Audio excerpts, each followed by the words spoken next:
d'accord que là, un ours polaire arrive, les suite. Oui.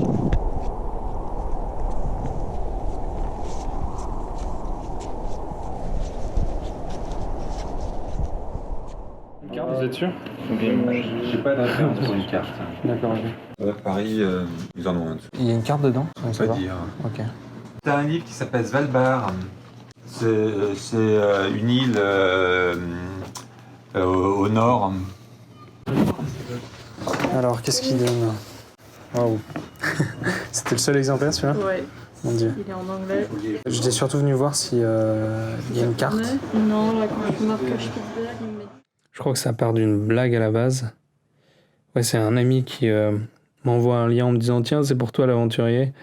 Et le lien, c'était une pub à la con, offre billets pas cher, pôle Nord, aller-retour.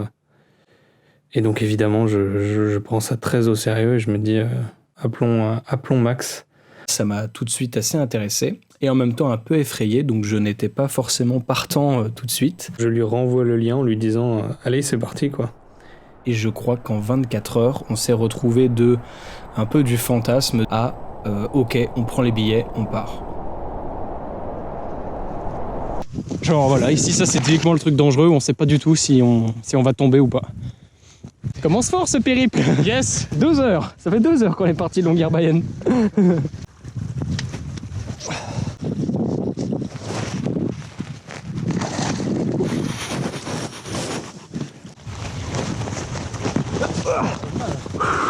Yes. Bon bah voilà, on continue.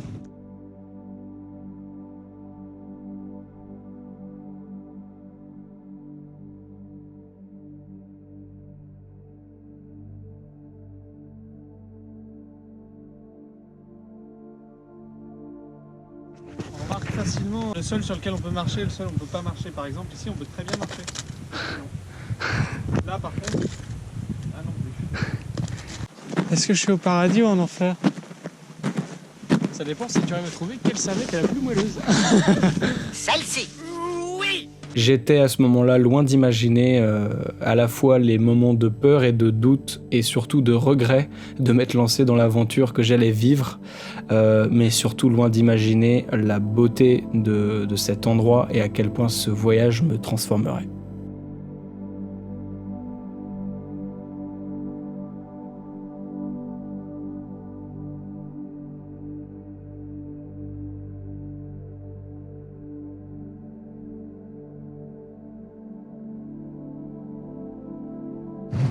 Donc là, autour de nous,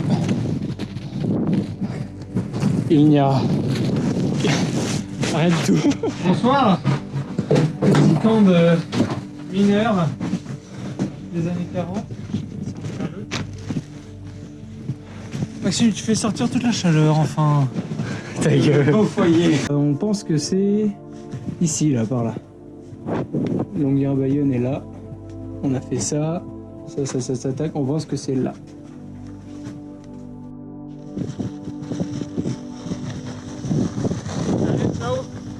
Valentin.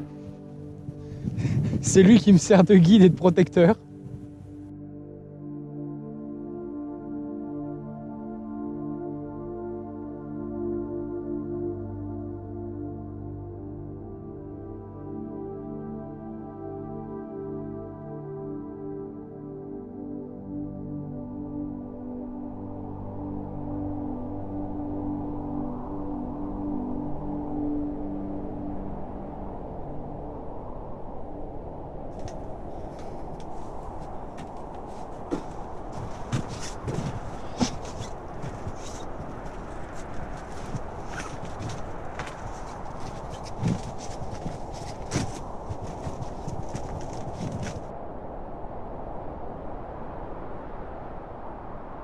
On a trouvé, on s'est abrité dans la maison. Là, on fait fondre de la neige dans la casserole. Et après, on dort. Tout va bien. Bonne nuit. Tous les gens rencontrés là-bas étaient de toute évidence ravis de nous accompagner, de nous aider et curieux de voir deux personnes aussi jeunes et aussi mal préparées affronter le Svalbard. If a piece of its root, a branch or something just gets cut off, it can actually grow a whole new individual only from that. My name is Rebecca Wien, and I'm an Arctic biology student. I study Arctic botany. So here in Longyearbyen, when I'm working in the field, I can see dead patches of plants, for example, because it's raining more in the winter now. And that's because the temperature goes above zero, because it's warmer winters, and then the plants are freezing, and then without oxygen, they have to die. So we'll lose a lot of biodiversity because the plants here, they're adapted to very, very cold conditions, might be outcompeted with the plants that can live in the warmer conditions. The Arctic, the landscape is so up and down, and a minor change in microclimate can mean a lot. So this means that basically an entire mountain has just been shrunk down and put here. What's been happening now is that it's been melting more and more, which means that the whole ground is shifting more. For example, in the houses here in Longyearbyen, you can see that the floors are cracked sometimes because the permafrost is melting. In the permafrost, when it's frozen, nothing can degrade. So bacteria or anything, they're just frozen in the ground. But when the ground is melting, this starts to break down, and this is when you create CO2 and methane, which goes up in the air and contributes to accelerating warming.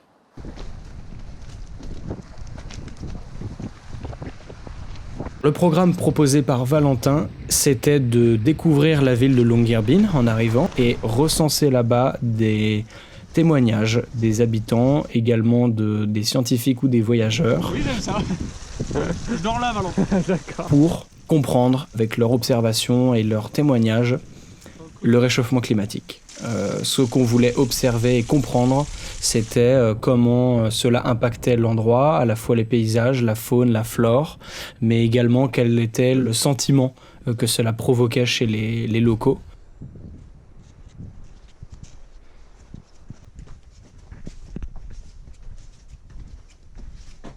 L'idée, c'était aussi de partir à l'aventure, bien sûr, et d'en profiter pour récolter un maximum d'images, de partir en autarcie, voir ce que c'était un peu les conditions dans le Grand Nord.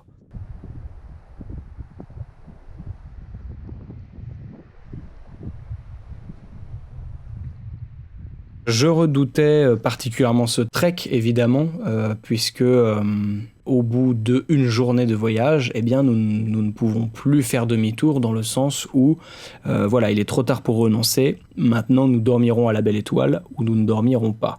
Pendant plusieurs nuits, nous dormons avec simplement sac de couchage et nous mangeons une faible quantité de nourriture, juste assez pour tenir et avoir chaud, réchauffé avec un petit peu de matériel de camping que nous avons apporté.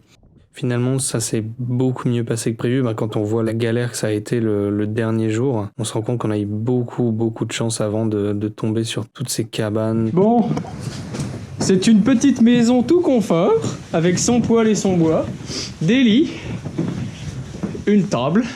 Maxime, premier plan, première. 4. Vous m'avez sauvé. Merci. Oh, la nulle. Sauvé. Merci. Maybe what you're doing here. Mm-hmm. Yeah, I'm Tyre Votek. I'm born here in Svalbard, living here my whole life. Now I'm working with tourism and ecotourism. You are a hunter too? Yes, I'm also a hunter. Yeah. What are you hunting? No, it's going most in ptarmigans, goose. I can remember from when I was small, like the glaciers was pretty much bigger. The sea ice was coming like in October, November. Now it happens, maybe it doesn't come at all. Getting less sea ice now for every year. The polar bear is dependent of the sea ice to catch the seal. Je m'appelle Manon, j'emmène des groupes touristiques à faire du chien de traîneau sans expérience ou avec plus d'expérience à la journée, demi-journée ou sur des bivouacs de 6 jours. Il y a eu une grosse évolution, surtout ces 4 dernières années. Travailler surtout avec une clientèle nordique ou alors des gens plus au sud de l'Europe mais qui étaient vraiment spécialisés dans l'Arctique. Aujourd'hui, on a une clientèle très internationale, donc c'est vraiment un peu plus d'Espagnols, des Indiens, des Asiatiques, des Américains, vraiment de partout. Ça peut devenir un petit peu un problème dans le sens que c'est des gens qui n'ont pas du tout d'expérience du froid ou d'expérience de se retrouver dans une nature très rude comme ici au Svalbard. If I remember correct, the 3 last years, then Svalbard have been the warmest place in Norway in January. It's raining and raining and raining. And that's not how it's supposed to be. That's something new. The reindeers get problems with that, yes, because they're eating grass, of course, and then if it's raining in the winter, then it's getting wet, and then it's getting minus after. Then all like the food the rain is supposed to eat is getting like under the ice. Est-ce que tu saurais me dire comment tu vois ton avenir ici? Je pense que c'est un peu extrême de construire une vie ici dans le terme d'élever des enfants ou d'avoir un jardin, d'être plutôt indépendant par rapport à une qualité de vie. Ici, on importe tout. Sincèrement, on est des gros consommateurs en vivant ici au Svalbard parce qu'on fait tout venir par avion. Donc c'est assez difficile d'avoir une vie assez saine. No, if it's going how it is now, I believe I can pick coconuts in 20 years in Svalbard. No, I don't know. Of course, it seems to be like this. It will have big consequences for Svalbard and of course for the rest of the world as well.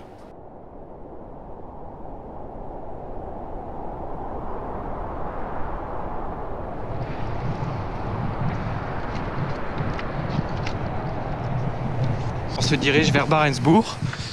Et la côte tout là-bas, tout au bout, il faut qu'on l'ait atteint dans moins de 3 heures. C'est chaud un peu, hein. C'est compliqué. Voilà. On va prendre le temps quand même d'aller explorer un des bâtiments. Évidemment, le sol est recouvert de pointes, barbelés, morceaux de bois. Moi, je pense que c'est une très mauvaise idée, Valentin. J'avais peur des ours, bien sûr, mais l'idée aussi de passer à travers la glace me terrifiait. De me retrouver loin de tout, complètement trempé, avec des vêtements qui seraient impossibles à sécher pendant des jours, quoi. Donc là, en fait, on est sur de la glace et on voit à travers le sommet de la glace le en dessous. Donc là, si l'un d'entre nous tombe dans l'eau, clairement, le voyage est terminé.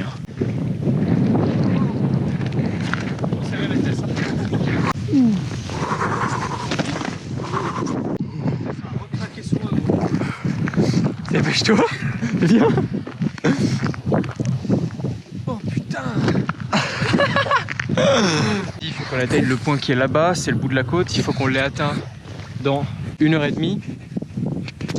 Le problème c'est que si on l'atteint que dans 1h30 à cette vitesse-là, ça veut dire qu'on doit marcher à 7 km/h toute la journée. C'est très dur, Valentin a mal au dos, son sac est très lourd, effectivement le mien se vide chaque jour puisque c'est moi qui porte la nourriture. Je récupère quelques affaires à lui, mais effectivement son sac est un peu plus lourd que le mien et en plus il porte le fusil depuis le début.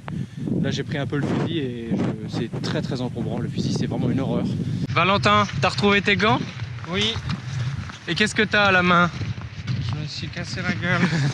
À retenir pour plus tard, la glace ça coupe. Voilà. Je suis assez habitué au confort, je redoutais de devoir m'en priver, mais finalement j'ai trouvé l'expérience assez agréable puisque voilà, elle nous permet aussi de profiter de toutes ces choses-là au retour et ces choses, voilà, toutes ces petites habitudes que nous aimons, eh bien elles finissent par nous manquer et quand elles nous manquent, on est très heureux de les retrouver et on reconsidère leur valeur.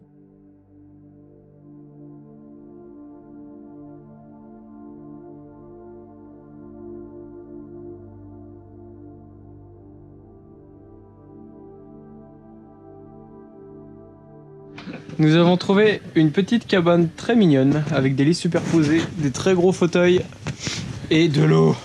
Surtout de l'eau. Beaucoup d'eau. Oh, ça va faire du bien ça. Ouais. Voilà, bon. Il y a un poêle, il y a du bois bien sec. Enfin, elle est très bien cette petite cabane aussi. On a donc décidé de rester dans le chalet pour cette nuit parce que on est bien, on est au chaud, il y a le poêle. Enfin, la vue est encore un truc de malade. Là, on est vendredi. On était censé rentrer dimanche à Longyearbyen, mais Valentin a eu une idée. Aller donc à une cabine demain soir dont on n'est pas sûr du tout qu'elle soit ni là ni ouverte. Ça veut dire que si jamais on arrive demain, on devrait y arriver en fin d'après-midi, donc vers 17h, 18h, 19h, et qu'elle est fermée, on rentre à Longyearbyen directement dans la foulée. Ça nous ferait marcher pendant 19h. Départ à 7h du matin, arriver à 2h du matin à Longyearbyen le dimanche. La météo a annoncé qu'il ferait beau. C'est une chute de neige constante depuis 1 heure. Je pense que demain va être une journée intéressante. Bonne nuit les petits. Voilà. Nous regagnons un petit cabanon, le soleil se couche et nous partons, comme tous les soirs, dans mon souvenir, en quête d'aurore boréale. Et encore plus rare et encore plus inattendu.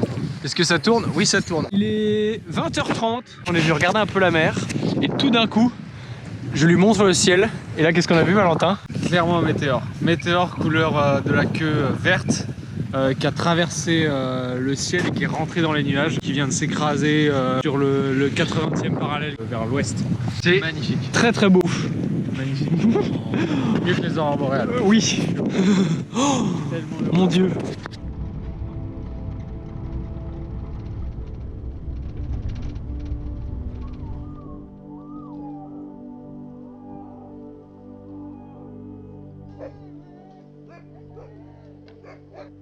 J'ai longtemps attendu de partir à l'aventure. Je suis longtemps bercé avec des récits et des musiques. La réalité et l'hostilité du décor est tout autre.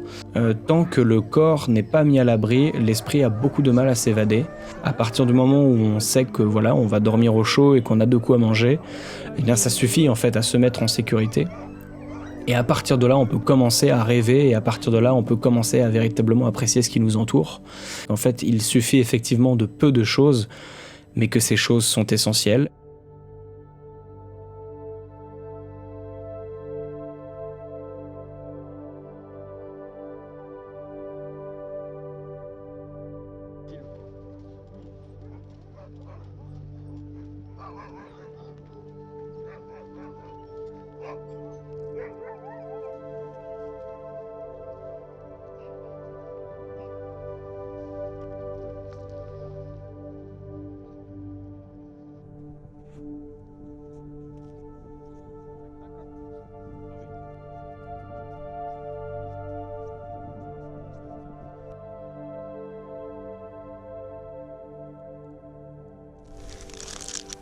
Le repas.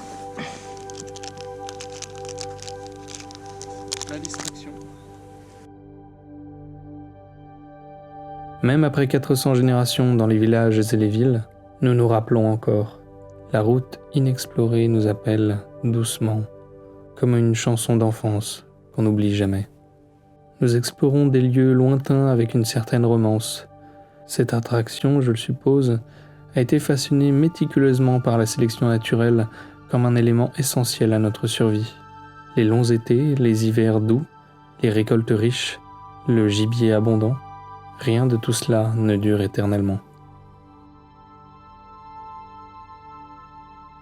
Qu'est-ce que j'ai appris sur moi? J'ai appris que j'étais capable de résister à des éléments difficiles. Ah, c'est nul ça. Comme tout le monde, je rêve de partir à l'aventure et de vivre de grandes aventures, de longues aventures très éprouvantes. Et j'en rêve beaucoup, mais j'ignore si je serais capable de les affronter et j'ignore si je serais capable d'en garder toujours un bon souvenir.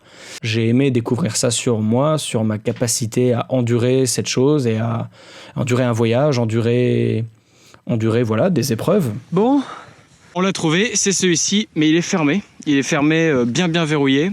On a déjà marché 8h30. Très peu de pause. On vient de tout là-bas. On marche soit dans de la neige très haute, ce qui est super fatigant, soit sur de l'eau gelée, donc qui casse, donc qui nous fout les pieds dans l'eau. On avait un plan B. Le plan B, c'est on rentre à Longyearbyen. On vient de faire 16 km. On a tous les deux un sac à dos qui fait entre 10 et 15 kg. Moi, j'ai les pieds mouillés depuis à peu près 2 heures. Donc les pieds mouillés de glace, évidemment. Hein, c'est pas de l'eau chaude, Oui, ben non. c'est de l'eau bien froide. Et là, c'est reparti. Environ 14 bornes. On aura marché 30 km avec un sac à dos de 10 à 15 kg chacun. Dans la neige. Dans la neige, et on va faire à peu près la moitié de nuit. Évidemment. Et évidemment, on n'a pas réservé de chambre d'hôtel ce soir à Longyearbyen, donc on va arriver, on va passer la nuit. On ne sait pas où. Voilà. Et qu'est-ce que j'ai appris sur toi, Valentin? J'ai pas appris grand-chose, ça n'a fait que confirmer que tu étais un fou. J'ai appris de Valentin qu'il ne mentait pas quand il disait qu'il savait faire des pâtes à la soupe. 19h pile. Là, ce qu'on voit là-bas, c'est les montagnes en face de Longyearbyen. C'est la fin de la batterie de la GoPro. La dernière vidéo faite comme ça. Ce fut un plaisir de vous accompagner au Svalbard. Un dernier message, Valentin? Venez, vivez votre vie à fond, amusez-vous bien et essayez de pas faire les cons trop comme nous. Mais faites quand même un peu ce qu'on fait. Et je me suis coupé ici. Et maintenant, je vais tirer sur Valentin. Show that things are happening here because we're already seeing a lot of effects of the warming here in the Arctic because it's warming about the double of the rate. So I think getting a message out to people about that it's actually happening, we can actually see it here, Here in the Arctic, it's not something abstract, climate change. It's something that's happening right now. So I think I would definitely try to say that to as many as possible. Yay! Did we do it? Perfect! Ouais, c'est bon, ça. Ok, cool. Perfect. Yay! Everything okay. Okay, that's perfect. Okay, great.